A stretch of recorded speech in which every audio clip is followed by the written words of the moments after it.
செய்தியை பார்க்கிறோம். ஆட்டோ கட்டணங்களை உயர்த்துவது தொடர்பாக அமைச்சர் சிவசங்கருடன் ஆட்டோ ஓட்டுநர்கள் தொழிற்சங்கத்தினர் பேச்சுவார்த்தையில் ஈடுபட்டிருக்கிறார்கள். இது தொடர்பான விவரங்களுடன் செய்தியாளர் வேல்முருகன் இணைந்திருக்கிறார்.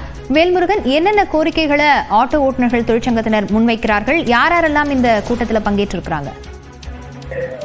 லாவண்யா, குறிப்பாக கடந்த 10 ஆண்டுகளுக்கு மேலாக ஆட்டோ கட்டணம் உயர்வு அப்படிங்கிறது தற்போது வரை செய்யப்படவில்லை. இந்த கோரிக்கையை ஆட்டோ ஓட்டுநர் சங்கங்கள் தொடர்ச்சியாக வைத்து வரக்கூடிய நிலையில அவர்களுடைய பிரதான கோரிக்கையாக குறைந்தபட்ச கட்டணம் 50 ரூபாயும் கிலோமீட்டருக்கு 25 ரூபாயும் நிர்ணயம் செய்து அரசாணை வெளியிட வேண்டும் என்ற கோரிக்கை தொடர்ச்சியாக வைக்கப்பட்டு வருகிறது. சமீபத்தில் கூட குறிப்பாக ஆட்டோ ஓட்டுநர்கள் சிலர் தாங்களாகவே 50 ரூபாய் கட்டணம் என்ற அறிவிப்பு வெளியிட்டிருந்தார்கள். இதை போக்குவரத்துறை ஏற்றுக்கொள்ளவில்லை. இந்த நிலையில போக்குவரத்து துறை அமைச்சர் சிவசங்கர் தலைமையில் கிண்டியில் இருக்கக்கூடிய போக்குவரத்து ஆணையர் அலுவலகத்தில் இதற்கான பேச்சுவார்த்தை என்பது தற்போது நடைபெற்று இருக்கிறது.